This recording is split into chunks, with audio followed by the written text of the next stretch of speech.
ஆந்திராவில் பண்ணக்கூடிய ஒரு சிம்பிளான சைட் டிஷ் ஐட்டம் பால் கறி, பால் கூரை அப்படின்னு தெலுங்கில் சொல்லுவாங்க. ஸோ தமிழில் அது வந்து பால் கறி அப்படின்னு சொல்லலாம். ஸோ ரொம்ப ரொம்ப ஈஸியான ஒரு சைட் டிஷ் ரெசிபி. இது எப்படி பண்ணுறதுன்ட்டு வாங்க இந்த வீடியோவில் பார்க்கலாம். ஃபஸ்ட்டு அடுப்பில் வந்து ஒரு பேன் வச்சுட்டு ஒரு 2 ஸ்பூன் அளவுக்கு ஆயில் ஊற்றிக்கலாம். எண்ணெய் நல்லா சூடானதுக்கு அப்புறமா வந்துட்டு இதில் ஒரு 1/2 ஸ்பூன் அளவுக்கு கடுகு உளுந்து சேர்த்துக்கிறேன்.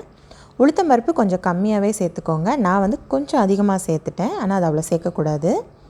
ஸோ இது ரெண்டும் வந்து கடுகு உளுந்து பொரிஞ்சதுக்கு அப்புறமா இதில் ஒரு 5லேருந்து 6 பச்சை மிளகாயும் ஒரு கொத்து அளவுக்கு கருவேப்பிலையும் சேர்த்துக்கலாம். காரத்துக்கு ஏற்ற மாதிரி நீங்கள் வந்து பச்சை மிளகாயை கம்மி பண்ணிக்கோங்க, இல்லை அதிகம் பண்ணிக்கோங்க. பச்சை மிளகா நல்லா வதங்கினதும் இதில் 2 பெரிய வெங்காயம் கட் பண்ணி வச்சுருந்தேன், அதையும் உள்ளுக்குள்ளே சேர்த்துக்கிறேன். வெங்காயம் வந்து பார்த்திங்கன்னா ஒரு சவுக்கு 2 பெரிய வெங்காயம்ன்ற அளவுக்கு எடுத்துக்கிட்டோம் அப்படின்னா கரெக்டாக இருக்கும். நல்ல டேஸ்ட்டான ஒரு டிஷ்ஷாக வந்து நமக்கு கிடைக்கும்.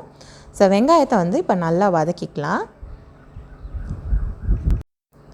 வெங்காயம் ரொம்ப ப்ரௌனாக வதங்கணும்னு அவசியம் இல்லை. அட் த சேம் டைம் இந்த அளவுக்கு நல்லா கலர் மாதிரி வதங்கி வர மாதிரி வதக்கிக்கோங்க. வெங்காயம் எந்த அளவுக்கு வதங்குதோ அதுதான் வந்து பார்த்திங்கன்னா இந்த டிஷ்ஷுக்கு வந்து டேஸ்ட்டே கொடுக்கும். ஸோ வெங்காயம் நல்லா இந்த அளவுக்கு வதங்கி எடுத்தாச்சு. இப்போ இது கூட வந்துட்டு ஒரு சவுச்சவை வந்து நல்லா நீளமாக பொடியாக கட் பண்ணி வச்சுருக்கேன், அதை உள்ளுக்குள்ளே சேர்த்துக்கலாம். இது நீங்கள் எந்த நீர்க்காயில் வேணாலும் செஞ்சுக்கலாங்க, ரொம்ப சூப்பராக இருக்கும். அதாவது பொடலங்காய், பீர்க்கங்காய் அந்த மாதிரி எந்த காயில் வேணாலும் செஞ்சுக்கலாம். பட் எனக்கு வந்து ப்ரெஃபரபிளி இது வந்து சவுச்சவில் பண்ணுறதுக்கு ரொம்ப பிடிக்கும். ஸோ இது வந்து நல்லா வந்து கலந்து விட்டுடலாம். எண்ணெயில் வந்து ஒரு நிமிஷம் மட்டும் இதை நல்லா வதக்கி எடுத்துக்கலாம். ஸோ நல்லா வதக்கி எடுத்ததுக்கு அப்புறமா வந்துட்டு பாருங்கள், இந்த அளவுக்கு மஞ்சத்தூள் சேர்த்துக்கிறேன், ஒரு 1/2 ஸ்பூன் அளவுக்கு. ப்ளஸ் தேவையான அளவு உப்பு சேர்த்துக்கலாம். ரெண்டையும் சேர்த்துட்டு வந்து நல்லா கலந்து விட்டுடுங்க.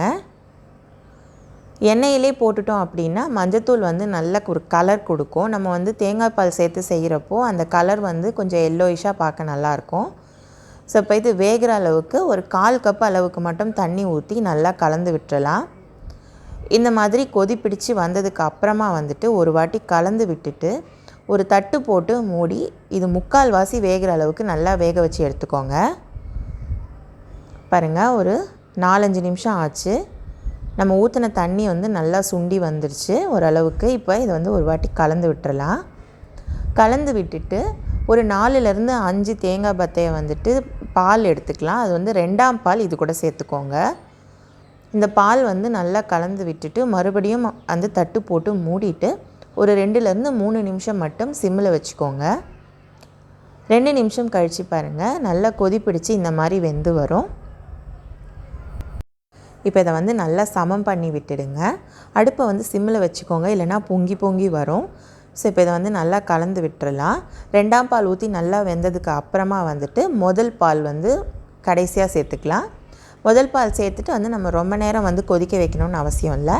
ஒரே ஒரு நிமிஷம் அடுப்பில் வச்சுட்டு அடுப்பை வந்து ஆஃப் பண்ணிடுங்க. ஒரு கொதி விட்டிங்கன்னா போதும்.